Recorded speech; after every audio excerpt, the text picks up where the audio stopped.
Hey everybody, Bill, the Kansas Flamingo chef. Today is St. Patrick's Day. Yes, Irish Flamingo. I know, it's bizarre, right?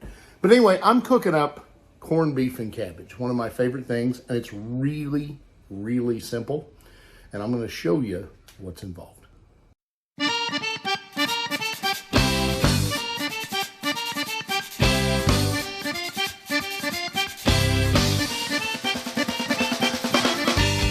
The great thing about corned beef and cabbage, you don't have to make your own corning spice. Now, I do, but don't feel like you have to. You can just go to the store and buy the corned beef brisket pack and use the corning spice that's in there. Now, it's perfectly fine. It just doesn't excite me. And I'll give you a recipe for your own corning spice. So you're gonna put the beef into water. I use a little beef stock, and I'm also gonna add a little beer. And it's gonna boil for 3 to 5 hours till it's fork tender and falling apart. I'm gonna show you what it looks like right now. In this pot, I've got my brisket, working with the corning spice, enough water to cover it, and every so often I'm gonna add just a little more liquid. There's also some beef stock in here.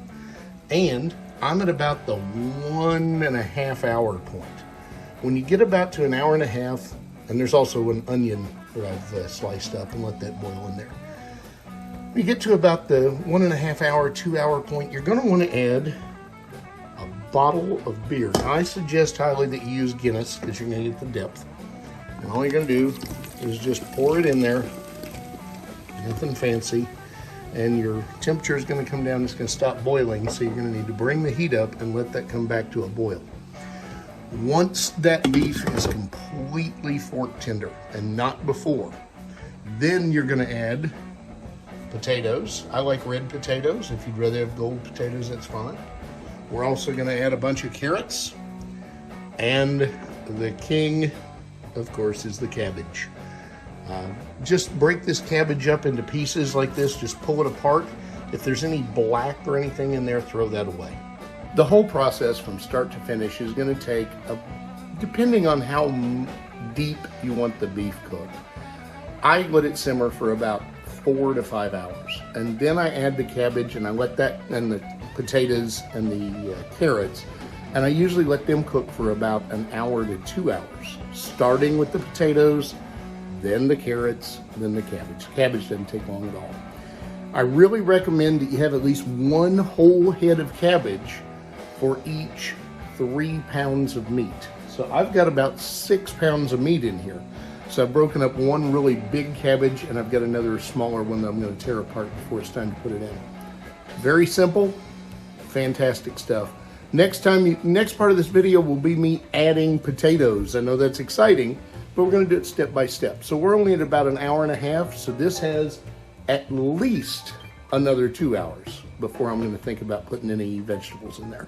We've reached just about the 3 hour mark. We're going to go ahead and add some potatoes. Now, it really doesn't matter what kind of potatoes you use, but don't peel them. I mean, I like the red potatoes because I like the color, but you can use Yukon Gold. You could even use russet, even though they won't have much flavor. And we're just going to dump these in here with the meat. Make sure your water level or your liquid level is still just right above the meat. And if you check it right now, I can tell you the fat is completely broken down and the beef is almost fork tender. So we're going to go ahead and let that come back up to a boil for about 45 minutes. Then we'll add the carrots. All right, the potatoes have been cooking for a little while and they cook down pretty quickly. They're also going to take a lot of your liquid away. So you're going to want to add some more liquid at this point. And bring that boil to a stop again. Go ahead and add your carrots. We're going to let this cook for about 20 minutes or so. And then, once the carrots have cooked down pretty well, we'll go ahead and add our first head of cabbage. Man, I wish you could smell this. Oh, I just love this smell. So, the smell in the kitchen right now, I'm going to adjust this just a hair, is that corning spice and the sweetness of the carrots and a little bit of the savoriness of the Guinness beer. It's just incredible. So the meat is fork tender. I'm going to turn this so you can see. The potatoes are fully cooked. The carrots are about 90% cooked. The liquid just barely covers the meat, and I got a ton of cabbage here, and all we're gonna do is just drop some in here and let the steam cook the cabbage down. That's all you gotta do. And as it cooks down, you can add some more, and then it's done.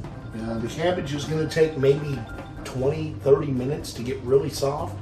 Then I'm gonna take it off the heat and let it sit, and then here in a little while, it's going to be time to eat.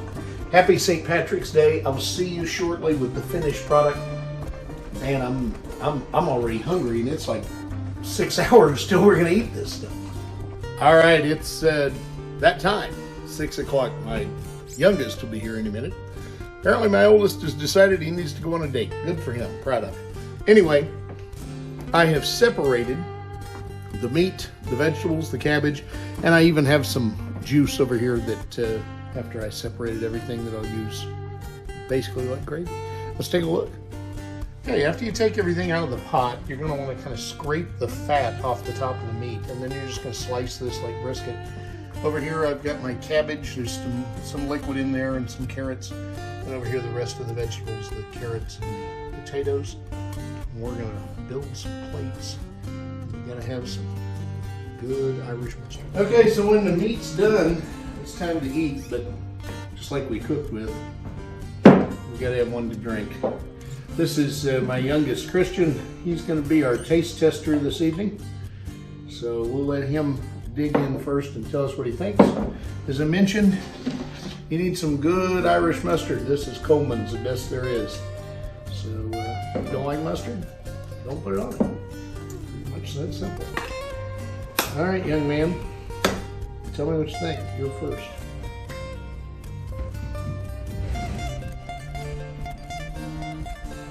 Maybe. Yeah. We're waiting on the mustard. We're having technical difficulties. There we go. A little bit first.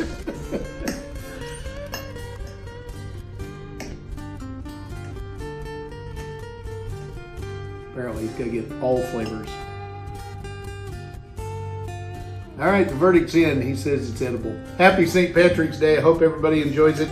And leave me a comment. Remember to like, share, and subscribe. And if you've got something you want me to cook, let me know what it is. So I just looked over, and that's Christian's plate. He must have absolutely despised the food. It was terrible. I don't know what to tell you, it was terrible. Hey, you know, good beer, Yep. good food, good company, good family. It all goes together.